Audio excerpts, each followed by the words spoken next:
Hello everyone, welcome again to my channel. I am Anuradha Kashyap, your biology mentor. आज मैं आपके सामने फिर से जो हमारा माइक्रोब्स इन ह्यूमन वेलफेयर है उसका मैंने पार्ट 1 करवा दिया था। आज उसका पार्ट 2 मैं आपके सामने लेकर के आई हूँ और आई होप आप सभी ने पार्ट 1 को ज़रूर देखा होगा। जिन भी स्टूडेंट्स ने पार्ट 1 को नहीं देखा है तो पार्ट 2 पे स्विच करने से पहले वो एक बार पार्ट 1 को जाकर के ज़रूर देख लो। उसका लिंक जो है वो मैं डिस्क्रिप्शन बॉक्स में नीचे दे दूँगी और इसके जितने भी नोट्स हैं वो मैं आपको सारे टेलीग्राम पर प्रोवाइड करवा दूँगी, तो आप मेरे साथ कनेक्ट रहिए। यहाँ पे मैं आपको माइक्रोब्स इन ह्यूमन वेलफेयर करवाने जा रही हूँ एंड कल भी मैंने बताया था, आज दोबारा रिपीट कर रही हूँ। ये वाला एक ऐसा चैप्टर है जो बहुत ही इजी है। अगर आप इसको एक बार भी देख लेते हो तो आपका काम बन जाएगा। आपको मतलब कि अगर आप एग्जाम से पहले भी एक बार इसकी रीडिंग ले रहे हो तो वो मोर देन सफिशिएंट है। आप इसमें कम से कम एक क्वेश्चन आराम से एक्सपेक्ट कर सकते हो and it is very very easy chapter, right. तो माइक्रोब्स इन ह्यूमन वेलफेयर कल जब हमने डिस्कशन किया था, तो मतलब जो हमारी लास्ट वीडियो थी एक्चुअली, उसमें जब मैंने आपसे डिस्कशन किया था तो मैंने बताया था कि माइक्रोब्स हमेशा हमारे लिए हार्मफुल नहीं होते हैं। There are lot of microbes which are useful for us, right. And हमने बहुत सारे डिफरेंट प्रोडक्ट्स उनसे बनाने सीखे थे। कल हमने देखा था कि there are lot of products जहाँ पर आपके जो माइक्रोब्स हैं वो हमारे लिए बहुत हेल्प करते हैं।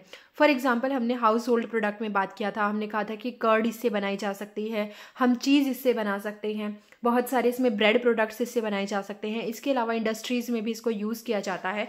जैसे कि अगर इंडस्ट्रीज़ की बात करें तो हमने कहा था कि एंटीबायोटिक्स इससे बनाई जाती हैं एंड यहाँ पर बहुत सारे ऑर्गेनिक एसिड से इसका यूज़ करके बनाए जा सकते हैं। उसके अलावा ब्रूअर इंडस्ट्री में भी ब्रूअर यीस्ट को यूज़ में लाया जाता है। ब्रूअर यीस्ट क्या था आपका? सेक्रोमाइसिस सेरिवेशियाई। मैंने आपसे बोला था कि आप इस नाम को रट लो बिकॉज ये एक ऐसा नाम है जो आपको कई बार बायोलॉजी में यूज़ करने के लिए आता है, क्लियर। उसके अलावा हमने कुछ एंजाइम की बात की थी जो इंडस्ट्री में हम यूज़ करते हैं एंड फाइनली मैंने आपको एक बहुत ही ब्रिलियंट टॉपिक कवर करवाया था, that was your sewage treatment plant, कि किस तरीके से आप अपने जो सीवेज होता है उसका जो ऑर्गेनिक वेस्ट होता है उसको आप रिमूव कर सकते हो। एंड यहाँ पे कौन कौन से प्लान जो हैं वो स्टार्ट किए गए थे। जैसे हमने कहा था कि मिनिस्ट्री ऑफ एनवायरनमेंट ने, आपकी जो ministry of environment and forest है, उन्होंने क्या इनिशिएट किया हुआ है? उन्होंने एक प्लान इनिशिएट किया हुआ है जिसके अकॉर्डिंग गंगा को बहुत क्लियर करना है, यमुना को बहुत क्लियर करना है। तो there is Ganga action plan, Yamuna action plan, right. हमने डिफरेंट स्टेप्स को पढ़ा था कि कैसे हम अपने सीवेज को ट्रीट कर सकते हैं, कैसे उसको साफ कर सकते हैं और उसको पीने लायक बना सकते हैं। फाइनली जो वेस्ट होता है उसको रिमूव करने के बाद आपका जितना भी पानी होता है वो रिवर में रिलीज कर दिया जाता है, क्लियर। फिर हमने एक बायोगैस प्लांट के बारे में भी डिस्कशन किया था कि जो कि रूरल एरियाज में बहुत यूज में लाए जाते हैं। बायोगैस प्लांट जो होते हैं वो रूरल एरियाज में बहुत ज़्यादा यूज में लाए जाते हैं। बायोगैस का कंपोजिशन क्या क्या था? बायोगैस के कंपोजिशन में हमने बात की थी कि हमारे पास CH4 होता है, CO2 होती है, उसके अलावा H2 होता है, H2S होता है और H2 होता है। ये आपको परसेंटेज याद रखनी थी बायोगैस की, ये इंपॉर्टेंट है एक्चुअली। और इसके लिए एक पूरा सेटअप तैयार किया गया था जिसमें कहा गया था कि एक कंक्रीट का आप 10 to 15 डीप एक बॉक्स लेते हो या एक मतलब एक बनाते हो, कंक्रीट का टैंक बनाते हो और उसके साथ साथ आप उसमें स्लरी को ऐड करते रहते हो एंड वहाँ पे बहुत सारी प्रोसेसेस होती हैं जैसे कि डिकम्पोजिशन हो गया, सॉल्युबलाइजेशन हो गया, फर्मेंटेशन हो रहा है, वहाँ पे मिथेनोजेनेसिस हो रही है जिसकी वजह से क्या बन रही है? मीथेन गैस का प्रोडक्शन हो रहा है एंड जो कि एक इम्पॉर्टेंट पार्ट है आपके बायोगैस का। अब बायोगैस के लिए कुछ बेसिकली कुछ स्टार्टिंग की गई थी जो KVIC ने की थी और IARI ने इसके रिगार्डिंग बातचीत की थी, राइट। तो ये सारी चीज़ें हमने ऑलरेडी पढ़ ली थी। मैंने ये भी बताया था that there are anaerobic bacteria जिनको हम आर्कियो बैक्टीरिया के अंदर रखते हैं जो कि हार्श इन्वायरमेंट में भी सर्वाइव कर जाते हैं, जिनका नाम था मिथेनोजन। और आपको ये दो नाम याद रखने हैं, methanococcus and methanobacterium. They are the methanogens because they are going to produce your methane gas, right. चलो अब आगे चलते हैं कि आज हम और क्या पढ़ने वाले हैं।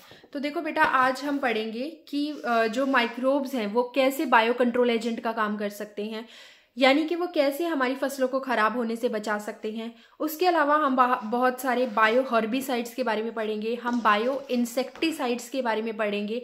उसके अलावा हम बायो फर्टिलाइजर्स की बात करेंगे।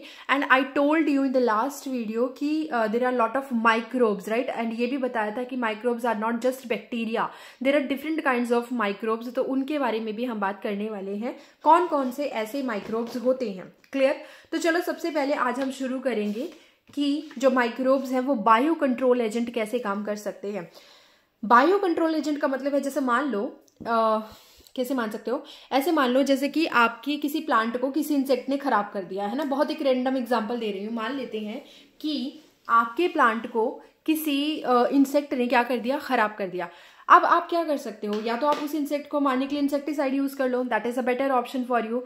उसके अलावा आप और क्या कर सकते हो, आप एक बायोलॉजिकल ट्रीटमेंट उसके लिए ले सकते हो। आप उस इंसेक्ट को मारने वाले दूसरे इंसेक्ट को इंट्रोड्यूस करवा दो जो कि उस इंसेक्ट को खाता हो।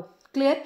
ऐसी कंडीशन में क्या होगा कि आपने कोई भी दवाई यूज नहीं की, कोई भी इंसेक्टिसाइड, कोई भी पेस्टिसाइड यूज नहीं किया है, एंड आपका जो इंसेक्ट था वो भी किल हो गया है, प्लस उस इंसेक्ट के अलावा कोई भी एक्स्ट्रा इंसेक्ट किल नहीं हुआ है। कहने का मतलब ये है कि जो टारगेट था सिर्फ वही क्लियर हुआ है, टारगेट के अलावा कोई भी खराब नहीं हुई है चीज। क्लियर। तो इसीलिए माइक्रोब्स में हम क्या करते हैं, बायो कंट्रोल एजेंट को की तरह भी इनको यूज कर सकते हैं। अच्छा, एक चीज, कभी अगर आप खेत में गए हो ना, कभी फील्ड में घूमने के लिए गए हुए हो, तो आप देखना वहां पे जो फार्मर होते हैं वो क्या करते हैं कि बाउंड्रीज पे ना पुतले बना के खड़े कर देते हैं। पुतले तो आपने देखे ही होंगे। अच्छा, कैसे बताऊं, ओके, आपने वो एक मूवी देखी हो, अगर जो थोड़े से पुराने लोग हैं, पुराने बच्चे हैं, है ना, तो जिन्होंने ये मूवी देखी होगी नायक मूवी, उसके अंदर भी आपने देखा होगा कि वो जो जब लाइक आपका जो हीरो है वो क्या करता है, वहां पे फील्ड में घूम रहा होता है, तो वहां पे पुतले खड़े हुए देखे होंगे आपने। वो पुतले क्यों बनाए जाते हैं, एक्चुअली वो इसलिए बनाए जाते हैं ताकि कोई जो चिड़िया वगैरह हो या जो कोई बर्ड्स होते हैं वो वहां पर आकर के क्रॉप को खराब ना करे, उनको ऐसा फील होता रहे कि यहाँ पे कोई ह्यूमन खड़ा है और ह्यूमन के डर से वो वहां पे ना आए। तो बेसिकली ऐसी कंडीशन में आपने कुछ भी छिड़काव नहीं किया है अपनी क्रॉप पे, बट आपने एक इंडिकेशन दे दिया है दैट देयर इज समवन, जिसकी वजह से वो वहां पे नहीं आएंगी। क्लियर। तो इस तरीके से आप अपनी क्रॉप को प्रोटेक्ट कर पा रहे हो। सेम चीज यहाँ पे होती है कि आप क्या करो, अगर कोई खतरनाक या कोई भी खतरा है किसी भी ऑर्गेनिज्म से आपकी क्रॉप्स को, तो आप उस ऑर्गेनिज्म के अगेंस्ट क्या कर लो, जो उस ऑर्गेनिज्म पे फीड करने वाले दूसरे ऑर्गेनिज्म होंगे आप उनको इंट्रोड्यूस कर दो। फॉर एग्जाम्पल, एफिड्स जो होती हैं वो क्रॉप को खराब कर रही थी, मान लो एफिड्स है ना, एफिड्स कैसे, एफिड्स लाइक वो होती हैं जो छोटे छोटे कीट पतंगे टाइप्स होते हैं, तो उस तरीके की एफिड्स होती हैं, उनकी वजह से क्रॉप खराब हो रही थी। तो आपने क्या किया, एफिड्स को मारने की बजाय, डायरेक्टली मारने की बजाय या कोई स्प्रे वगैरह करने की बजाय आपने क्या किया, लेडी बर्ड्स को क्रॉप के अंदर इंट्रोड्यूस करवा दिया। अब लेडी बर्ड्स किसके अगेंस्ट होती है, एफिड्स के। मतलब ये लेडी बर्ड्स क्या करेंगी, एफिड्स को खा जाएंगी, और ऐसी कंडीशन में आपके पास जो आपकी क्रॉप है वो प्रोटेक्ट रहेगी। उसके अलावा मॉस्किटो जो है वो आपके प्लांट को खराब कर रहे थे। अब आप कहोगे कि मैम मॉस्किटो कब से प्लांट पे फीड करने लग गया, तो यस, मॉस्किटो प्लांट के सैप पे फीड करते हैं। There are lot of mosquitoes जो क्या करते हैं, प्लांट के सैप पे फीड करते हैं। तो उसके अगेंस्ट आप क्या करोगे, ड्रैगन फ्लाइज को इंट्रोड्यूस करवा दीजिए। ड्रैगन फ्लाई क्या करेंगी, मॉस्किटो को किल कर देंगी। तो यानी आपने एफिड को किल करने के लिए लेडी बर्ड को इंट्रोड्यूस किया, मॉस्किटो को किल करने के लिए ड्रैगन फ्लाइज को इंट्रोड्यूस किया है। इसी तरीके से जो कैटरपिलर होते हैं वो भी क्या करते हैं, वो भी खराब करते हैं आपकी लाइक जो क्रॉप्स वगैरह होते हैं उनको खराब कर देते हैं। इंसेक्ट हो गए, आर्थ्रोपोड्स हो गए, है ना। तो इन सबको क्लियर करने के लिए आपने क्या यूज किया है, बकुलो वायरसेस को यूज किया है, जिसको जो किस कैटेगरी से बिलोंग करता है, न्यूक्लियोपॉलीहेड्रोवायरसेस। इस बड़े कैटेगरी से ये बिलोंग करता है, इसका एक मेंबर है बकुलो वायरसेस। ये इसका पूरा एक जीनस है, न्यूक्लियोपॉलीहेड्रोवायरसेस, ये एनसीईआरटी में दिए गए हैं। और बकुलो वायरसेस क्या करेगा, अगेंस्ट होगा कैटरपिलर के। क्लियर। इसके अलावा जो बकुलो वायरसेस है, it is a narrow spectrum bio insecticide, यानी कि ये सिर्फ टारगेट के ऊपर ही काम करता है। जैसे मान लीजिए इसका टारगेट कैटरपिलर है तो ये सिर्फ कैटरपिलर के ऊपर ही काम करेगा।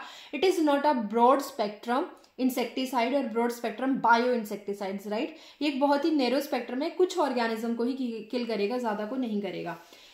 इंपॉर्टेंट कंपोनेंट है जो इंटीग्रेटेड पेस्ट मैनेजमेंट है, मतलब एक पूरा ऑर्गेनाइजेशन है जिसके थ्रू आप पेस्ट को मैनेज करते हो, एक इंटीग्रेटेड पेस्ट मैनेजमेंट है। उसके अंदर बकुलो वायरसेस को एक इंपॉर्टेंट कंपोनेंट रखा गया है।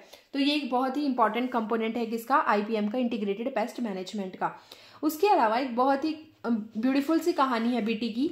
बीटी क्या है, बेसिकली बेसिलस थ्यूरेनजेनेसिस, ये एक बैक्टीरिया है। ये ना बड़ा गंदा काम करता था। ये क्या करता था, ये आपका बेसिकली गंदा तो नहीं बोलेंगे एक्चुअली, ये एक ऐसा काम करता था जिसके थ्रू इंसेक्ट किल हो रहे थे, बट एक्चुअली में वो हमारे लिए फ़ायदेमंद हो गया क्योंकि बहुत सारे इंसेक्ट क्रॉप को ख़राब कर देते थे। मान लीजिए अब इंसेक्ट की कैटेगरी कौन कौन सी है, लेपिडोप्टेरन्स हो गए, कोलियोप्टेरन्स हो गए, डिप्टेरन्स हो गए। जैसे लेपिडोप्टेरन्स में बहुत सारे बोलवर्म्स आ जाते हैं, कॉटन बोलवर्म आ गया, आर्मी वर्म आ गए, टोबैको वर्म आ गए, बर्ड वर्म आ गए। कोलियोप्टेरन्स में बीटल्स आ गई, डिप्टेरन्स में मॉस्किटो एंड फ्लाइज आ गई। ये क्या करती थी, ये नुकसान पहुंचाती थी, है ना। इस नुकसान को रोकने के लिए हमने बीटी को यूज़ किया। कैसे यूज़ किया मैं समझाती हूँ आपको। देखो, ये जो बीटी था ना, ये आपका बैक्टीरिया जो था, ये फर्स्ट बायोपेस्टिसाइड भी था।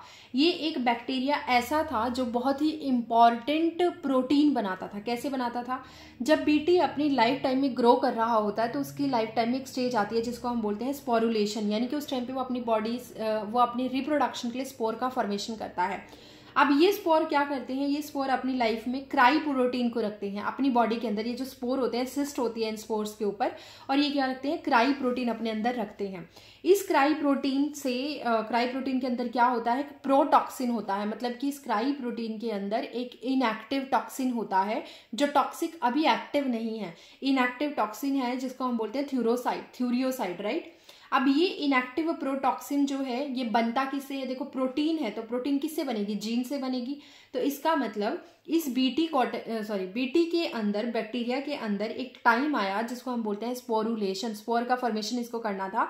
और उस टाइम पर इसने अपनी बॉडी के कुछ जीन को, अपने डीएनए के कुछ जीन को एक्टिवेट कर दिया, जिनको हम बोलते हैं क्राई जीन, जो कि स्मॉल लेटर से शुरू होते हैं, CRY। क्राई जीन को इसने क्या किया, स्टार्ट कर दिया कि भाई तुम जाओ और क्या बनाओ, क्राई प्रोटीन बनाओ। क्राई प्रोटीन मतलब क्रिस्टलाइन प्रोटीन बनाओ। अब ये डिफरेंट टाइप के जीन थे जो डिफरेंट टाइप की प्रोटीन बनाते थे। अब क्राई जीन, इनके बारे में बाद में बात करते हैं। क्राई जीन ने क्राई प्रोटीन बनाई और उस क्राई प्रोटीन के अंदर एक टॉक्सिन को भर के रख लिया जिसका नाम था, जिसको हम बोलते हैं प्रोटॉक्सिन, मतलब कि वो अभी एक्टिवेट नहीं है। और ये इसको अब क्या हुआ, इस बैक्टीरिया के ऊपर फीड करने के लिए आया इंसेक्ट। इन रियलिटी ये सारे के सारे इंसेक्ट इस बैक्टीरिया को फीड करने के लिए आते थे, इसको खाने के लिए आते थे। तो इसने अपने डिफेंस में काम किया हुआ था कि ये जो स्पोर होते हैं ना, इसके अंदर क्राई प्रोटीन रख ली और क्राई प्रोटीन में टॉक्सिन भर के रख लिया जो कि इनएक्टिव स्टेट में था। अब इंसेक्ट आया, नाचता हुआ इंसेक्ट आ रहा है, वो इस इंसेक्ट के ऊपर बैठेगा, इस बैक्टीरिया के ऊपर आकर के बैठेगा। और ये बैक्टीरिया क्या करेगा, ये बैक्टीरिया अपने स्पोर जो हैं वो उस इंसेक्ट को दे देगा। कहने का मतलब ये है कि इंसेक्ट आएगा और इन स्पोर्स को खा लेगा, और जैसे ही वो इन स्पोर्स को खाएगा तो उनकी इन स्पोर्स के अंदर जो क्राई प्रोटीन है वो क्या हो जाएगी, उस क्राई प्रोटीन के अंदर का जो टॉक्सिन है वो एक्टिवेट हो जाएगा। कहाँ पे एक्टिवेट हो जाएगा, वो एक्टिवेट हो जाएगा इंसेक्ट की मिड गट लाइन में। क्यों, क्योंकि इंसेक्ट की मिड गट लाइन में एल्केलाइन कंडीशन होती है। और एक बात याद रखना बेटा कि जो बेसिलस थ्यूरेनजेनेसिस था उसके अंदर ये टॉक्सिन इसीलिए एक्टिवेट नहीं था क्योंकि बैक्टीरिया के अंदर एल्केलाइन कंडीशन नहीं थी। लेकिन जैसे ही ये टॉक्सिन इंसेक्ट की बॉडी के अंदर पहुंचा, उसकी मिडगट में बहुत सारी एल्केलाइन कंडीशन थी जिसकी वजह से उस मिडगट के अंदर ये पहुंच गया है और ये टॉक्सिन वहां पर जाकर के एक्टिव हो जाता है। तो यानी कि इस क्राई प्रोटीन को किसने खा लिया, इंसेक्ट ने खा लिया, और वो इंसेक्ट की कहाँ पहुंच गया है, मिडगट में पहुंच गया है। मिडगट में कैसी कंडीशन है, एल्केलाइन कंडीशन है। तो यहाँ पे आप देख भी सकते हो ये एल्केलाइन कंडीशन वाली मिडगट है जो कि एपिथेलियल सेल्स हैं इसकी, जो मैंने स्काई ब्लू कलर में रिप्रेजेंट की हुई हैं। और यहाँ पे टॉक्सिन चला गया है जो एक्टिव हो गया है एंडोटॉक्सिन में। Clear, protoxin gets activated into endotoxin. अब ये एंडोटॉक्सिन क्या करेगा, ये जो एपिथेलियल सेल्स आप देख रहे हो इनको लाइज कर देगा एंड बस्टिंग कर देगा मिडगट एपिथेलियम की, जिसकी वजह से इंसेक्ट की क्या हो जाएगी, डेथ हो जाएगी। था ना बढ़िया फिनोमिना। तो अब इस चीज को हमने कैसे यूज किया एक्चुअल में, इसकी वजह से जो इंसेक्ट थे, जो कौन कौन से इंसेक्ट को ये मतलब अफेक्ट करता है, ये करता है लेपिडोप्टेरन्स को जिसमें बहुत सारे ये वर्म्स वाले इंसेक्ट आते हैं, कोलियोप्टेरन्स को ये अफेक्ट करता है जिसमें बीटल्स वगैरह आती हैं, और डिप्टेरन्स को ये अफेक्ट करता है। इसको हमने कैसे यूज किया, हम जो फार्मर होते हैं उनको वो क्या करते हैं, मार्केट में जाते हैं और वो जाकर के स्पोर खरीद लाते हैं, ठीक है, और उस स्पोर को छिड़क देते हैं, उस स्पोर का स्प्रे कर देते हैं अपनी क्रॉप्स के ऊपर। अब जब ये इंसेक्ट आएगा और क्रॉप को खाएगा तो क्रॉप के लीव्स के ऊपर ये क्या रखे होंगे, स्पोर भी रखे हुए होंगे। अब वो स्पोर को क्या कर लेगा, डाइजेस्ट कर लेगा। अब ये स्पोर क्या करेगा, ये स्पोर के अंदर क्या रखा हुआ है, क्राई प्रोटीन है। क्राई प्रोटीन में इनएक्टिव टॉक्सिन है, बट जैसे ही इंसेक्ट उस पर फीड करेगा उसकी एल्केलाइन मिडगट के अंदर क्या होगा, ये प्रोटॉक्सिन एक्टिवेट हो जाएगा इनटू टॉक्सिन, एंडोटॉक्सिन। और ये एंडोटॉक्सिन क्या करेगा, लाइस कर देगा और बर्स्ट कर देगा मिडगट की जो एपिथेलियम है, जिसकी वजह से इंसेक्ट की क्या हो जाएगी, डेथ हो जाएगी। तो ये था एक गजब का फिनोमेना। आज के टाइम में जब आप बायोटेक्नोलॉजी पढ़ोगे मेरे साथ तो वहाँ पे आप देखोगे कि बीटी को हम बहुत यूज़ भी करते हैं। एक्चुअल में हमने क्या किया कि इससे बनने वाली जो प्रोटीन थी ना, जो प्रोटीन बना रहे थे, उन जीन को उठाया और उन जीन को उठा करके हमने प्लांट के अंदर डायरेक्ट इंसर्ट कर दिया। प्लांट के डीएनए में हमने डायरेक्ट डाल दिया। हमने कहा भाई तू यहीं पर जाकर क्या बनाना शुरू कर दे, यहीं पर जाकर के तुम अपना प्रोटीन बनाना शुरू कर दो। अब खास बात यह है कि आपको याद रखना पड़ेगा कि जो क्राई फर्स्ट एसी है और जो क्राई सेकंड एबी है वो कॉटन बॉलवॉर्म के अगेंस्ट काम करते हैं। और जो जीन की बात कर रही हूँ, और जो जीन है आपका क्राई फर्स्ट एबी, वो काम करता है कॉर्न बोरर के अगेंस्ट। ऐसा इंसेक्ट जो कॉर्न के प्लांट के अंदर बोर कर देता है, छेद कर देता है, तो उस इंसेक्ट को मारने के लिए, उसका नाम होता है कॉर्न बोरर, और उस इंसेक्ट को मारने के लिए जो जीन एक्टिवेट होता है that is cry first AC. इसके अकॉर्डिंग की क्राई प्रोटीन बनेगी और उस अकॉर्डिंग का टॉक्सिन बनेगा, राइट। क्राई फर्स्ट एसी और क्राई सेकंड एबी जीन कब एक्टिवेट होते हैं, जब आपने कॉटन बॉलवॉर्म इंसेक्ट को मारना हो, जो कि किससे बिलोंग करता है, लेपिडोप्टेरन कैटेगरी से बिलोंग करता है। क्लियर, आई होप आपको ये समझ में आया होगा। तो बेसिकली फार्मर क्या करते हैं, वो स्प्रिंकलिंग कर देते हैं वाटर के साथ मिलाकर के स्पोर को पूरी क्रॉप्स के ऊपर, जिसकी वजह से ये जो क्राई प्रोटीन है, ये टॉक्सिन जो है वो एक्टिवेट हो जाता है आपका जाकर के किसी इंसेक्ट के अंदर जो उसके ऊपर फीड करता है। इसके ऊपर मेरा एक अलग से स्पेशल लेक्चर है, आप चाहो तो मेरी प्लेलिस्ट में या फिर आप मेरी वीडियोज में जाकर के देख सकते हो। There is a special lecture over the BT plant और बेसिलस थ्यूरोजेनेसिस, राइट। आज के टाइम में हमने जेनेटिक्स का, बायोटेक्नोलॉजी का यूज करके बहुत सारे कॉटन बीटी प्लांट बना लिए हैं, जैसे बीटी कॉटन हो गया, बीटी ब्रिंजल हो गया, बीटी सोयाबीन हो गया, बीटी राइस हो गया। ये सारे प्लांट हम ऑलरेडी बना चुके हैं। क्लियर। उसके अलावा आप नेक्स्ट क्या यूज कर सकते हो, ट्राइकोडर्मा, जो कि बायो कंट्रोल एजेंट की तरह यूज किया जा सकता है। एक बात और मैं आपको बताना चाहूंगी, एक्चुअली वो ना इस टॉपिक के लिए बहुत इंपॉर्टेंट है कि जो बेसिलस थ्यूरोजेनेसिस है और इससे बनने वाले जो प्लांट है, मतलब बेसिलस थ्यूरोजेनेसिस से जो भी काम करता है वो बहुत ही इंसेक्ट स्पेसिफिक होता है, यानी टारगेट स्पेसिफिक होता है, टारगेट की स्पीसीज के स्पेसिफिक होता है। यानी ये क्रॉप के भी स्पेसिफिक है कि कौन से क्रॉप की बात करोगे और कौन से स्पेसिफिक इंसेक्ट की बात करोगे। तो ये टारगेट स्पेसिफिक है प्लस ये अपना क्रॉप स्पेसिफिक होता है। क्लियर।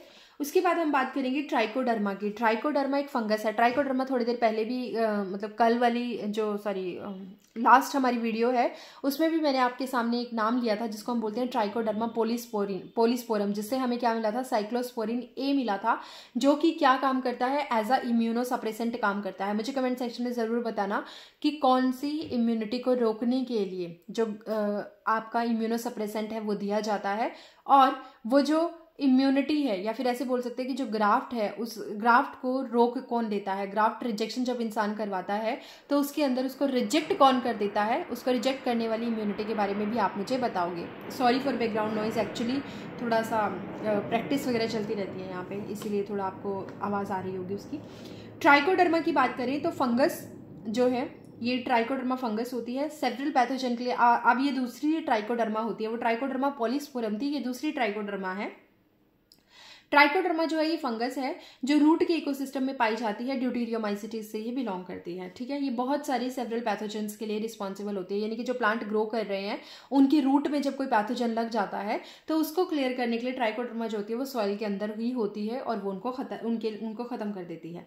उसके अलावा एग्रोबैक्टीरियम रेडियोबैक्टर, एग्रोबैक्टीरियम ट्यूमिफिशियंस जो होता है वो एक वेक्टर होता है, और एग्रोबैक्टीरियम रेडियोबैक्टर जो होता है ये क्या करता है, ये प्रोटेक्ट करता है प्लांट को from the crown gall disease caused by agrobacterium tumefaciens. देखो अभी थोड़ी देर पहले मैंने बताया कि जो एग्रोबैक्टीरियम ट्यूमिफिशियंस है वो क्या करता है, वो आपके डाइकोट प्लांट को नुकसान करता है। डाइकोट प्लांट की जो रूट होती है उनमें ट्यूमर बना देता है जिसको हम बोलते हैं क्राउन गोल डिजीज। क्लियर।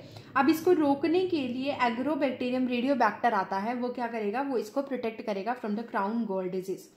तो ये सारी बात जो थी ये थी आपके पास microbes as a bio control agent, जिसमें हमने 5 से 6 एग्जाम्पल पढ़े हैं। लेडी बर्ड्स किसके अगेंस्ट काम करती है? एफिड्स के। ड्रैगन फ्लाई किसके अगेंस्ट काम करती है? मॉस्किटो के।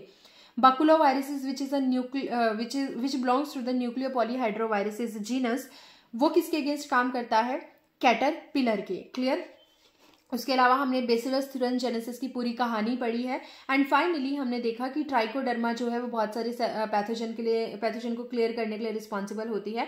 एंड एग्रोबैक्टीरियम रेडियोबैक्टर जो है ये काम करता है अगेंस्ट एग्रोबैक्टीरियम ट्यूमिफिशियंस, राइट। अब हम बात करेंगे हर्बिसाइड्स की। हर्बिसाइड्स वो होते हैं जो हर्ब्स को प्रोटेक्ट करके रखते हैं। अब ये कैसे, इसमें कुछ एग्जाम्पल देख लो। जैसे there are lot of smoother crops, right. ठीक है, तो अभी हम स्मूदर क्रॉप्स की बात करते हैं। स्मूदर क्रॉप्स वो होती हैं, some crop plants do not allow the weeds to grow nearby, called smother crop. Means there are lot of crops जो क्या करती हैं, जैसे मान लो एक प्लांट है, एक क्रॉप है ना, वो क्रॉप क्या करेगी, वो अपने आसपास दूसरे प्लांट्स को ग्रो नहीं होने देती। तो इसका मतलब वो प्लांट जो क्रॉप है वो दूसरी प्लांट की ग्रोथ को क्या कर रही है? रोक रही है। ऐसी क्रॉप को हम क्या बोलते हैं? स्मूदर क्रॉप बोलते हैं।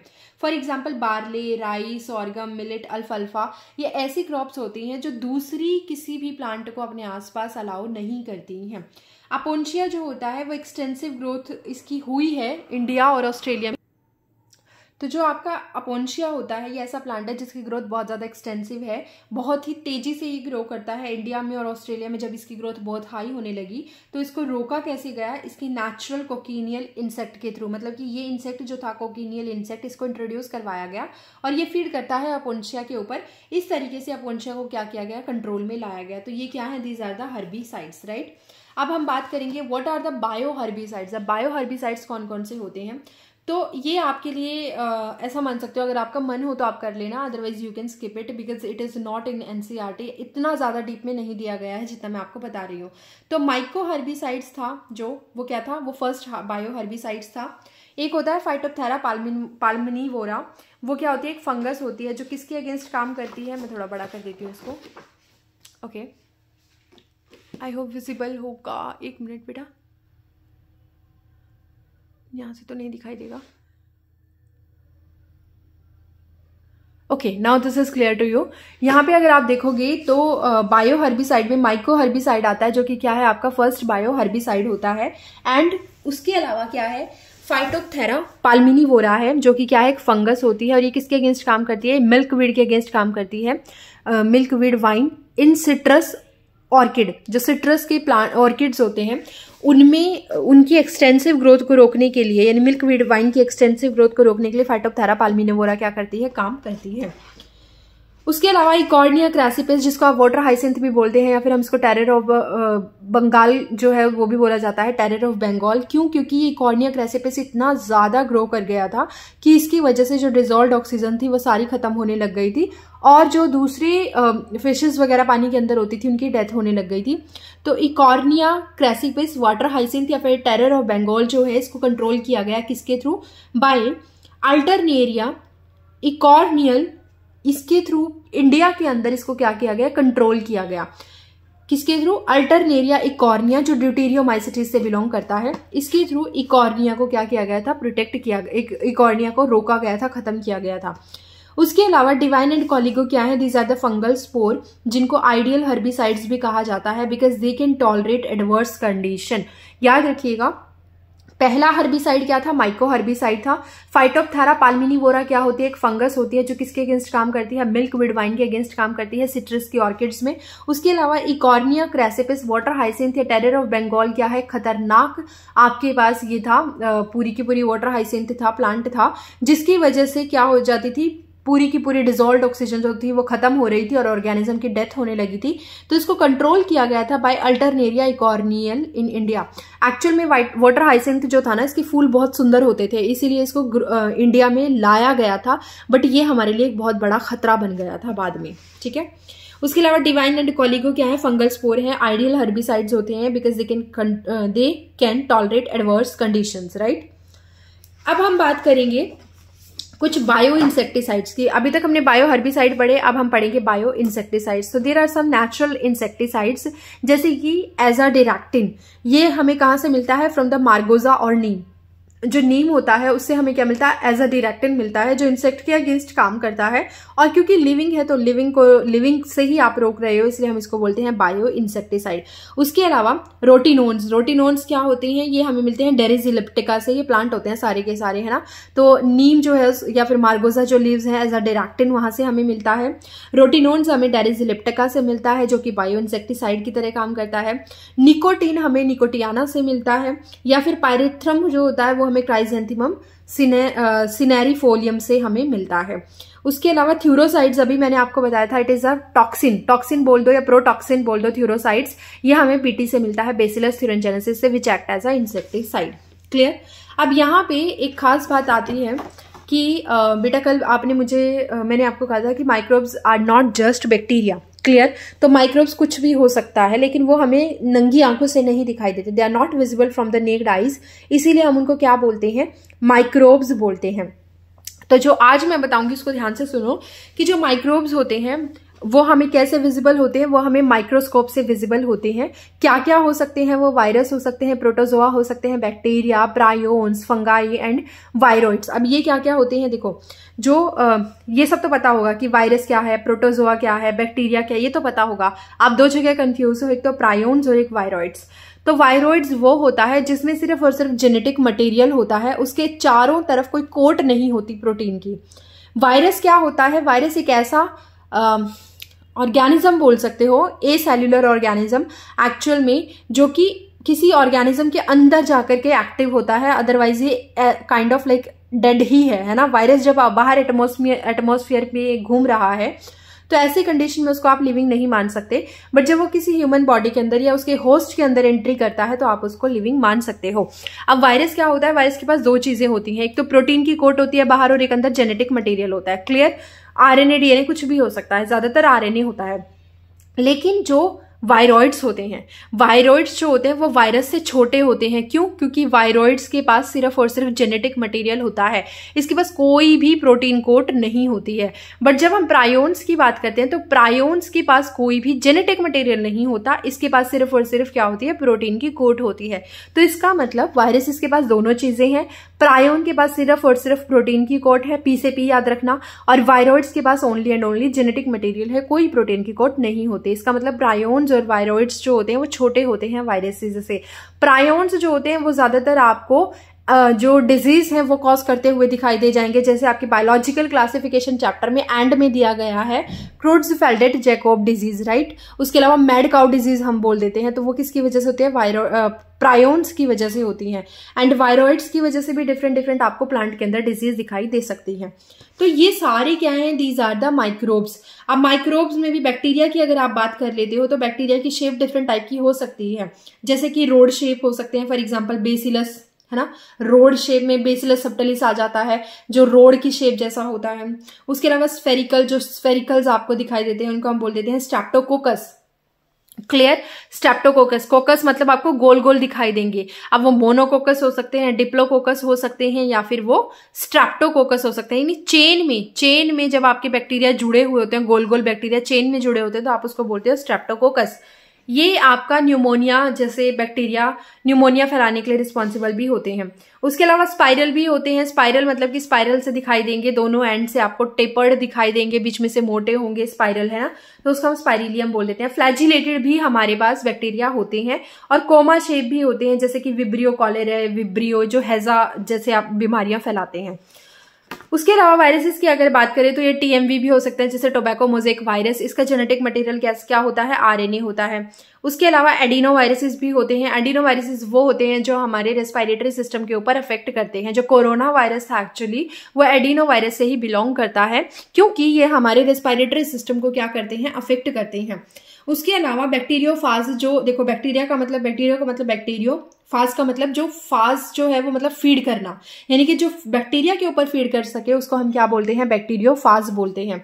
जैसे कि इट इज अ बैक्टीरियोफाज, यहाँ पे क्या दिया गया है, पूरी ब्लू कलर में आउटर कोट क्या है, प्रोटीन की बनी हुई है और अंदर क्या है, जेनेटिक मटेरियल है। प्रोटीन की कोट को आप कैप्सिड बोलते हो। ये इसका पूरा हेड है और यहाँ पे इसको प्रोटेक्ट करने के लिए शीथ दी गई है and this is the collar area. यहाँ पे फाइनली टेल है इसके पास और टेल में ये प्रॉन्ज और टेल फाइबर आपको दिख रहे हैं एंड एट द एंड यहाँ पे प्लेट है और यहाँ से पिन्स निकल रही हैं जो कि अटैचमेंट के लिए रिस्पॉन्सिबल है। जब इस वायरस को जाकर के बैठना होता है किसी बैक्टीरिया के ऊपर तब ये काम करता है। इसको हम बोलते हैं बैक्टीरियोफाज, ये बैक्टीरिया को खा जाता है। अब माइक्रोब की अगर बात करें तो माइक्रोब फंगल कॉलोनी है। आपने कभी ग्रो करवाया होगा, कभी लैब के अंदर काम किया होगा तो आपने देखा भी होगा कि आप वहां पे कल्चर प्लेट बनाते हो और वहां पे आप क्या करते हो, बैक्टीरिया को आराम से देख सकते हो। वहां पे आपने स्ट्रीकिंग देखी होगी, आपने वहां पे डिफरेंट टाइप के मेथड्स हम यूज करते हैं प्लेट बनाने के लिए। तो कभी मैं लेक्चर बनाऊंगी उसके ऊपर भी कि कैसे आप काम कर सकते हो लैब के अंदर, है ना। तो फंगल कॉलोनी है, कल्चर प्लेट, बैक्टीरिया को आप वहां पे नेक्ड आइज से देख सकते हो। हमने खुद बहुत काम किया हुआ है लैब के अंदर, तो वहां पे आप डिफरेंट मैकेनिज्म यूज करते हो कल्चर प्लेट बनाने के लिए और वहां पे आपको पता चलता है बैक्टीरिया कैसे दिखाई देते हैं। बहुत ही कंटामिनेटेड एनवायरनमेंट से दूर रख के आपको काम करना होता है। आप इसको लैमिनार एयर फ्लो में काम करवा सकते हो इसके साथ, है ना, LAF हम उसको बोल देते हैं। उस सेटअप के अंदर आप काम करवाते हो। अब हम बात करेंगे नेक्स्ट टॉपिक की जिसको बोला जाता है single cell protein. Single cell protein के बारे में सबने सुना होगा, बहुत ही इंपॉर्टेंट है। नाम के लिए सिंगल सेल प्रोटीन है बट एक्चुअल में ये सिर्फ और सिर्फ सिंगल सेल ऑर्गेनिज्म को इंक्लूड नहीं करती है। ये इसकी खास बात है कि सिंगल सेल प्रोटीन कहने के लिए है बट इन रियलिटी इसमें बहुत सारे ऐसे ऑर्गेनिज्म भी इन्वॉल्व होते हैं जो कि बहुत सारी सेल्स से बने हुए होते हैं। सिंगल सेल प्रोटीन जो होती है ये प्रोटीन रिच माइक्रोबियल मास होता है, यानी कि ऐसे माइक्रोब्स होते हैं जो प्रोटीन में रिच होते हैं। इनके पास एसेंशियल अमीनो एसिड्स होते हैं। इनमें फैट का कंटेंट बहुत ही कम होता है। ऑटोट्रॉफ और हेट्रोट्रॉफ दोनों टाइप के आप इसमें माइक्रो ऑर्गेनिज्म को यूज कर सकते हो। स्पाइरुलिना जो है वो इसका बेस्ट एग्जाम्पल माना गया है। क्यों? क्योंकि इसके पास 60% प्रोटीन होती है और सारे मिनरल्स, विटामिन, अनसैचुरेटेड फैट्स इसके अंदर होते हैं। यीस्ट और मशरूम जो आप खाते हो वो हेट्रोट्रॉफ्स होते हैं एंड वो भी क्या काउंट किए जाते हैं, सिंगल सेल प्रोटीन के अकॉर्डिंग ही काउंट किए जाते हैं। क्योंकि मशरूम में भी बहुत अगैरिकस अगैरिकस जिसको हम बोलते हैं, इसके अंदर भी बहुत ज्यादा क्या होती है, प्रोटीन होती है। कैन ग्रो ऑन, जो सिंगल सेल प्रोटीन है ना वो हमें इजीली अवेलेबल हो जाती है। सीवेज में ग्रो कर सकती है। जो डस्ट होता है, जो पैडी हस्क होता है, जो मतलब जैसे भूसा हो गया जिसको हम भूसा बोलते हैं ना, या फिर जो चावल वगैरह निकालते हैं, जब आप बनाते हो चावल को वो करवाते हो, निकालते हो तो चावल का जो बच जाता है पार्ट उसको हम बोलते हैं हस्क। सो कॉस्ट इफेक्टिव है हमारे लिए क्योंकि ये हमें इजीली ग्रो होता हुआ मिल जाएगा। इसके अलावा आप यहाँ पे और क्या यूज कर सकते हो, यहाँ पे फ्यूजेरियम ग्रामिनेरियम को भी यूज किया जाता है। एक खास बात याद रखना कि 250 किलो की जो काऊ होती है, यानी जो गाय है, उसका वेट कितना हो सकता है, अराउंड ऑफ 250 kg, राइट। वो हमें कितना प्रोटीन देती है, 250 gram protein per day in milk. कितना कम है, 250 किलो की गाय होती है वो हमें सिर्फ 250 ग्राम क्या देती है, प्रोटीन देती है अपने दूध के थ्रू, राइट। लेकिन वहीं पे सिर्फ 250 ग्राम के जो मिथाइलोफिलस और मिथाइलोट्रॉफस बैक्टीरिया होंगे वो 25 ton per day protein produce कर सकते हैं। तो ये हमारे लिए कितनी इंपॉर्टेंट चीज है। कहाँ तो आपकी इतनी बड़ी जो काऊ है वो इतना सा प्रोटीन दे रही है ना, और वहीं पे कहाँ पे आपके इतने से माइक्रो ऑर्गेनिज्म इतना ज्यादा प्रोटीन दे रहे हैं। तो इसका मतलब ये हमारे लिए बहुत ही इंपॉर्टेंट है, बहुत ही यूजफुल है। ओके, तो बेटा नेक्स्ट टॉपिक हम करने जा रहे हैं बायो फर्टिलाइजर्स। बायो फर्टिलाइजर्स ऐसे फर्टिलाइजर्स होंगे मतलब कि जो आपकी जो सॉइल है उसकी क्या बढ़ा देंगे, फर्टिलिटी को इंक्रीज कर देंगे, उसको हम बोलते हैं बायो फर्टिलाइजर्स। ऑर्गेनिक फार्मिंग में इसको यूज किया जाता है। ऑर्गेनिक फार्मिंग के बारे में मैं डिटेल में आपको बायोटेक्नोलॉजी एप्लीकेशन वाले चैप्टर के बारे में जब पढ़ेंगे तब मैं आपको बताऊंगी। तो जो बायो फर्टिलाइजर्स है ये ऑर्गेनिक फार्मिंग उस टाइम पर बहुत यूज किए जाते हैं। Use of manure, bio fertilisers and bio pesticides, ये सारे के सारे ऑर्गेनिक फार्मिंग में आप यूज करते हो ताकि आप एक अच्छे से अच्छा जो वेजिटेबल है वो ग्रो करवा सको। अब बायो फर्टिलाइजर्स में क्या क्या आते हैं, 3 कैटेगरी आती हैं। एक आती है साइनोबैक्टीरिया की, एक आती है बैक्टीरिया की, एक आती है फंगस की। साइनोबैक्टीरिया को आप ब्लू ग्रीन एल्गी बोलते हो। ये प्रोकैरियोट होते हैं और ये फोटोसिंथेटिक होते हैं, यानी कि अपना खाना खुद बनाते हैं। अब इसमें 2 तरीके के एग्जाम्पल आते हैं, एक तो आता है एनाबीना और एक आता है नोस्टोक। देखो साइनोबैक्टीरिया जो होते हैं वो फोटोट्रॉफिक होते हैं, यानी कि अपना खाना खुद ही बना रहे हैं ना, फोटोसिंथेटिक होते हैं, यानी कि अपना खाना खुद बनाते हैं। तो जो एनाबीना है उसमें एग्जाम्पल आ जाएगा साइकस। ऐसा समझो कि ये बैक्टीरिया है ना, मान लीजिए ब्लू वाला बैक्टीरिया है और ये प्लांट है। ये बैक्टीरिया इस प्लांट की रूट के साथ क्या करेगा, कॉम्बिनेशन कर लेगा। ऐसी कंडीशन में ये बैक्टीरिया इस प्लांट की रूट को क्या करना शुरू कर देगा, इसके लिए नाइट्रोजन को फिक्स करना शुरू कर देगा। तो एनाबीना जो है, एनाबीना साइकस प्लांट के साथ कॉम्बिनेशन में रहता है। साइकस क्या है, बेसिकली एक जिम्नोस्पर्म होता है, उसकी रूट में रहता है एनाबीना। क्लियर। उसके अलावा अजोला एक टेरिडोफाइट है जो कि एक फर्न है, और ये भी क्या करता है, नाइट्रोजन को फिक्स करता है सिम्बायोटिक कंडीशंस में भी और फ्री लिविंग कंडीशंस में भी। मतलब कि एनाबीना जो है वो एजोला के साथ, एनाबीना एजोला जो है आपस में सिम्बायोटिक रिलेशनशिप भी बना सकते हैं जिसमें दोनों को फायदा होगा, और यहाँ पे एनाबीना उसके लिए नाइट्रोजन फिक्सेशन कर सकता है। इसके अलावा एनाबीना जो है वो फ्री कंडीशंस में भी आपके अजोला के लिए नाइट्रोजन का फिक्सेशन करता है। नोस्टॉक की बात करें तो नोस्टॉक जो है वो साइकस की रूट्स के अंदर रहता है, और ऐसी रूट्स को हम बोलते हैं कोरालोइड रूट्स। कोरालोइड रूट्स जो होती हैं वो नोस्टॉक जो होता है साइकस प्लांट की कोरालोइड रूट्स के साथ रहता है, और वहां पे जाकर के नाइट्रोजन का फिक्सेशन करता है। बैक्टीरिया की बात करते हैं। बैक्टीरिया में आपने सुना होगा दो तरीके के ऑर्गेनिज्म, एक होते हैं राइजोबियम और एक होते हैं फ्रैंकिया। राइजोबियम जो होता है वो सिम्बायोटिक रिलेशनशिप में रहता है। सिम्बायोटिक का मतलब होता है जब दोनों ऑर्गेनिज्म को फायदा होता है उसको हम बोलते हैं सिम्बायोटिक रिलेशनशिप। राइजोबियम जो होता है वो क्या करेगा, वो लेग्यूमिनस प्लांट के पास जाएगा, जो फैबेसी फैमिली है उसमें जितने भी प्लांट्स हैं, जितने भी मेंबर्स हैं, उनके साथ लेग्यूम्स हो गई, पल्सेस हो गई, लेग्यूम में जैसे पल्सेस, ग्राम, पी, बीन, इन सब के साथ क्या करेगा, रिलेशन बनाएगा। ये राइजोबियम बैक्टीरिया वहां पर जाकर के इन लेग्यूम्स प्लांट की रूट में जाकर के क्या बना देगा, नोड्यूल बना देगा, सिम्बायोटिक एसोसिएशन वहां पे रखेगा, उनके साथ रहना शुरू कर देगा। इसमें इसको फायदा होगा कि शेल्टर वगैरह इसको मिलता रहेगा, प्लस ये क्या फायदा करेगा कि जो प्लांट होगा उसको क्या दे देगा, नाइट्रोजन फिक्स करके दे देगा। तो जो ये वहां पे जाकर के नोड्यूल्स बनाता है, उन नोड्यूल में बैक्टीरॉइड्स रहना शुरू कर देते हैं और नाइट्रोजन का फिक्सेशन करते हैं। या बायोलॉजिकल क्लासिफिकेशन में डिटेल में मेरे साथ पढ़ोगे। उसके अलावा फ्रैंकिया की बात करते हैं। फ्रैंकिया जो होता है वो नाइट्रोजन फिक्स करता है, लेकिन वो लेग्यूमिनस प्लांट के साथ एसोसिएशन नहीं बनाता। यहाँ पे राइजोबियम की खास बात ये थी कि ये सिर्फ और सिर्फ लेग्यूमिनस प्लांट के साथ एसोसिएशन करता है, लेकिन फ्रैंकिया जो होता है वो लेग्यूमिनस प्लांट के साथ एसोसिएशन नहीं करता, वो नाइट्रोजन को फिक्स करता है with symbiotic association with non leguminous plant. For example casuarina हो गया, अल्नस हो गया, मारिका हो गया, जिंगो हो गया, बर्च हो गया, इन सब के साथ ही क्या करता है, नाइट्रोजन को फिक्स करता है with symbiotic association with non leguminous plant. तो खास बात है, राइजोबियम लेग्यूमिनस के साथ जाता है, फ्रैंकिया हमेशा नॉन लेग्यूमिनस के साथ जाता है। ये हाइफे बना लेता है fungus because it is a actinomycetes, जो कि एक बैक्टीरिया की कैटेगरी में ही आते हैं, फिलामेंटस, और ये हाइफे लाइक स्ट्रक्चर बना लेते हैं, इसीलिए इनको एक्टिनोमाइसेटिस में रख दिया जाता है, जो कि ऐसा फील होता है कि फंगस है, but it is not a fungus, it is bacteria, right. उसके अलावा फंगस की बात करते हैं तो ये भी प्रोकैरियोट था, ये भी प्रोकैरियोट था, but it is eukaryote. And fungus जो होती है उसमें आप माइकोराइजा के बारे में पढ़ते हो। माइकोराइजा जो है it is a relation between the fungus and the roots of the higher plant. Higher plant की जो रूट्स होती है उनके साथ फंगस जब रिलेशन बना लेती है उसको हम बोलते हैं माइकोराइजा। क्लियर। अब इस आपने नाम तो सुना ही होगा ना माइकोराइजा का और लाइकन का। तो लाइकन जो होता है वो फंगस और एल्गी का रिलेशन होता है, और माइकोराइजा जो होता है वो फंगस और रूट्स ऑफ हायर प्लांट का रिलेशन होता है। फंगस यहाँ पे क्या करती है, it increases the absorption of mineral and water. जो फंगस है वो क्या करेगी, वो प्लांट के लिए एब्जॉर्प्शन इंक्रीज कर देगी, किसका, पानी का और मिनरल्स का, और साथ में वो प्रोटेक्ट भी करेगी पैथोजन से प्लांट को। और जो हायर प्लांट की रूट्स है वो बदले में उसे क्या देंगी, शेल्टर देंगी और प्लस फूड भी देंगी फंगस को। ठीक है। अब ये जो फंगस है ना, ये दो कैटेगरी की हो सकती है, इसको हम बोलते हैं, ये बड़े जीनस से बिलोंग करती है।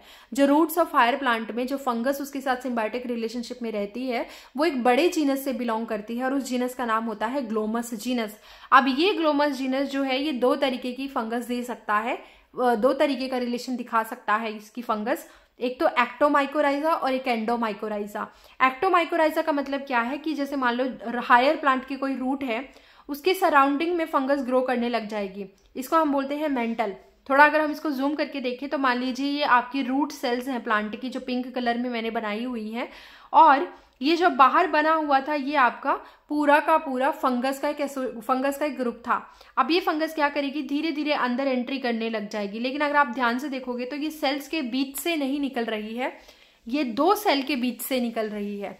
मतलब कि ये इंटरसेल्युलर स्पेसिस में से निकल रही है, इसीलिए हम इसको क्या बोलते हैं, एक्टोमाइकोराइजा, क्योंकि ये बाहर की तरफ बाहर की तरफ ग्रोथ करती है, अंदर की तरफ ग्रोथ नहीं करती।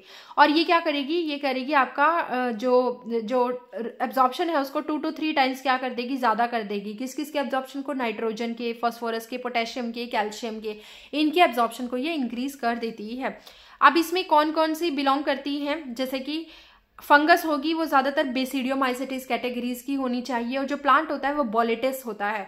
तो ये दोनों मिलकर के एक बढ़िया एसोसिएशन आपको दिखाई देंगे। इसका एक बढ़िया एसोसिएशन होता है बेसिडियोमाइसेटिस की फंगस और बोलेटस। क्लियर। एक होता है एंडोमाइकोराइजा। एंडोमाइकोराइजा क्या होता है, इसमें जो फंगस होती है ना वो रूट के अंदर चली जाती है, सेल के अंदर चली जाती है। जैसे मान लीजिए ये बाहर ग्रो कर रही थी और ये क्या करेगी, ये प्लाज्मा मेम्ब्रेन, ये पूरी एक सेल थी आपकी रूट की, और ये इस रूट की प्लाज्मा मेम्ब्रेन को अंदर की तरफ लेकर के चली जाएगी और साथ में इस तरीके से ग्रो करेगी। और जहां पे भी ग्रो करेगी वहां आगे जाकर के 2 ब्रांचेस में ग्रो करेगी। ऐसी ब्रांचिंग को हम बोलते हैं डाइकोटमस ब्रांचिंग।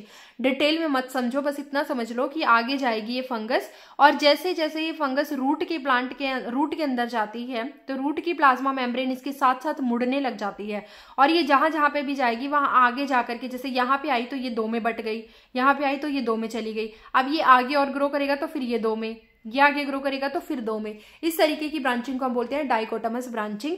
और इसकी वजह से जो प्लाज्मा मेम्ब्रेन है वो भी अंदर की तरफ इन्वेजिनेट होती चली जा रही है, और जिसकी वजह से सरफेस एरिया क्या हो जाता है, बहुत ज्यादा बढ़ जाता है।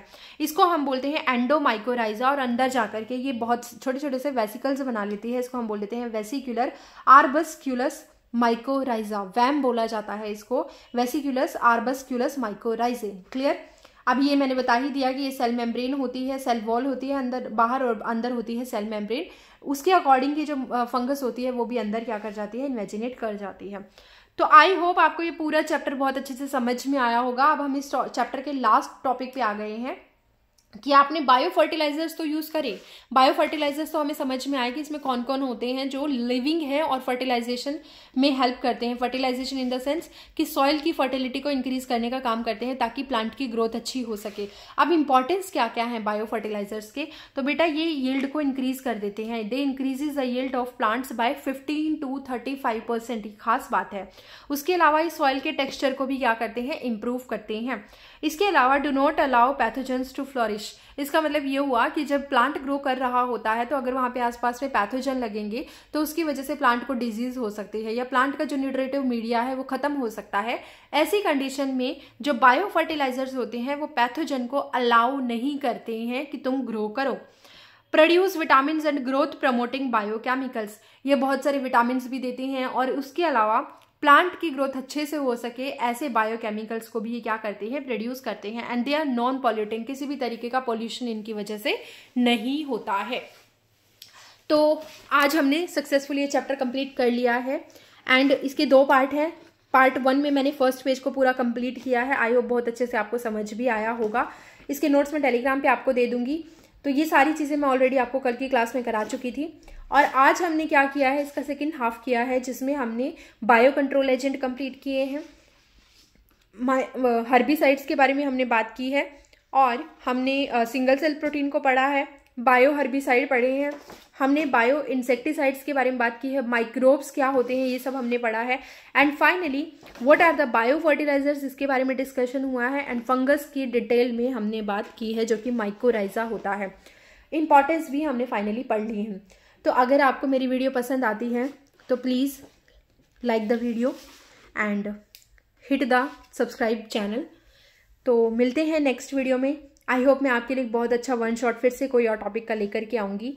देखो थोड़ा सा ऐसा रहता है कि कुछ चैप्टर बड़े होते हैं, है ना, तो उसमें वन शॉट हम बोल तो देते हैं but they are not easy to complete